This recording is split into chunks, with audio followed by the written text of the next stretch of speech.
கடலூர் மாவட்டத்தில் 9 சட்டமன்ற தொகுதியின் வெற்றி வேட்பாளர்கள் குறித்தான ஒரு காணொலியாக இருக்கப் போகின்றது.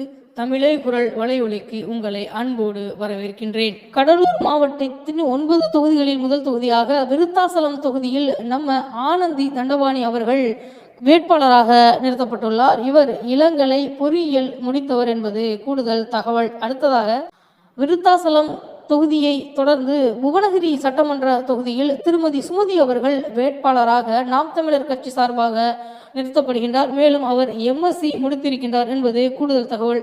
அடுத்தபடியாக நாம் பார்க்கவிருக்கக்கூடிய தொகுதியின் பெயர் சிதம்பரம் சட்டமன்ற தொகுதி. சிதம்பரம் சட்டமன்ற தொகுதியில் தமிழ் அவர்கள் வேட்பாளராக நாம் தமிழர் கட்சி சார்பாக நிறுத்தப்படுகின்றார் என்பது குறிப்பிடத்தக்கது.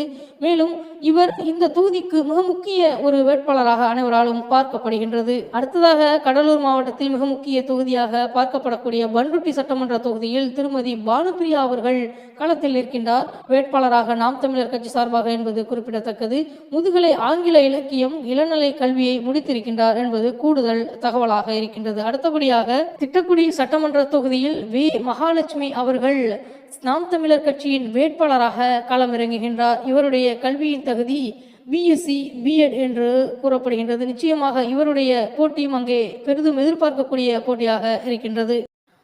அடுத்தபடியாக நெய்வேலி சட்டமன்ற தொகுதியின் வேட்பாளராக பூ வீரமணி அவர்கள் களமிறங்குகின்றார். இவர் மின்னணுவியல் தொழில்நுட்ப பட்டய படிப்பை முடித்திருக்கின்றார் என்பது குறிப்பிடத்தக்கது. இவர் ஒரு தொழில் முனைவராக இருக்கின்றார். மேலும் இவருடைய போட்டியும் இந்த பகுதியில் மிக எதிர்பார்க்கக்கூடிய வேட்பாளர்களாகவும் போட்டியாளராகவும் இருக்கின்றார் தேர்தலில் என்பது குறிப்பிடத்தக்கது. அடுத்தபடியாக கடலூர் சட்டமன்ற தொகுதியில் திருமதி சரசு அவர்கள் போட்டியிடுகின்றார். மேலும் இவர் MCom முதுகலை வணிகவியல் முடித்திருக்கின்றார் என்பது கூடுதல் தகவல். நிச்சயமாக கல்வியாளர்கள் வேட்பாளராக நிறுத்தக்கூடிய அனைத்து தொகுதிகளும் செந்தமிழன் சீமானுக்கு வெற்றி வாய்ப்பை அதிகமாக ஏற்படுத்தக்கூடிய ஒரு இடமாக அது மாறுகின்றது என்பது குறித்து நீங்கள் என்ன நினைக்கின்றீர்கள் என்பதை கமெண்ட் செய்யுங்கள். அடுத்தபடியாக கடலூர் மாவட்டத்தில் காட்டு மன்னார் கோயில் சட்டமன்ற தொகுதியில் மு ஜீவஜோதி அவர்கள் போட்டியிடுகின்றார். மேலும் இவர் முதுகலை வணிகவியல் முடித்திருக்கின்றார் என்பது கூடுதல் தகவல். இவருடைய போட்டி மிக முக்கிய போட்டியாக காட்டு மன்னார் கோயில் பார்க்கப்படுகின்றது.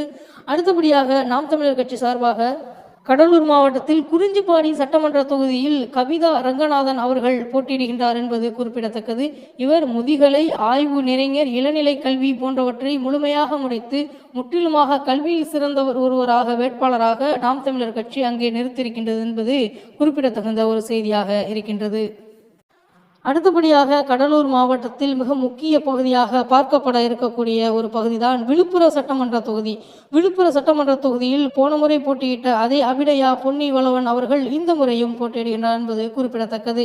இவர் ஒரு மருத்துவர் இளங்கலை முதுகலை மேலும் கல்வியில் நிறைந்தவர்கள் தொடர்ச்சியாக செந்தமிழன் சீமானால் நாம் தமிழர் கட்சியின் சார்பாக வேட்பாளர்களாக அனைத்து தொகுதிகளிலும் ஏன் தமிழ்நாடு முழுவதும் நிறுத்தப்படுகின்றார்கள். நிச்சயமாக மக்கள் இதை அனைத்தையும் எண்ணி பார்த்து கல்வியாளர்களுக்கு வாய்ப்புகளை கொடுக்க வேண்டும் என்று இந்த காணொலி வாயிலாக கேட்டுக்கொள்கின்றேன். நிச்சயமாக நாம் தமிழர் கட்சி கடலூர் மாவட்டத்தில் நாம் தமிழர் கட்சி வருகின்ற 2026 தேர்தலில் மிகப்பெரிய ஒரு வெற்றி வாய்ப்பை பெறுவதற்கு இந்த வேட்பாளர்கள் எல்லாம் மிக முக்கிய இடத்தில் வகிக்கின்றார்கள். நிச்சயமாக நாம் தமிழர் கட்சி என்பது இந்த 2026 தேர்தலில் சட்டமன்றம் செல்லக்கூடிய அனைத்து வாய்ப்புகளும் இந்த வேட்பாளர்கள் மூலமாக நடக்கும். அதை நடத்தி காட்டுவார்கள் இந்த வேட்பாளர்கள் என்பதை கூறிக்கொண்டு மீண்டும் நல்லதொரு காணொலி உங்களை சந்திக்கின்றேன். நன்றி, வணக்கம்.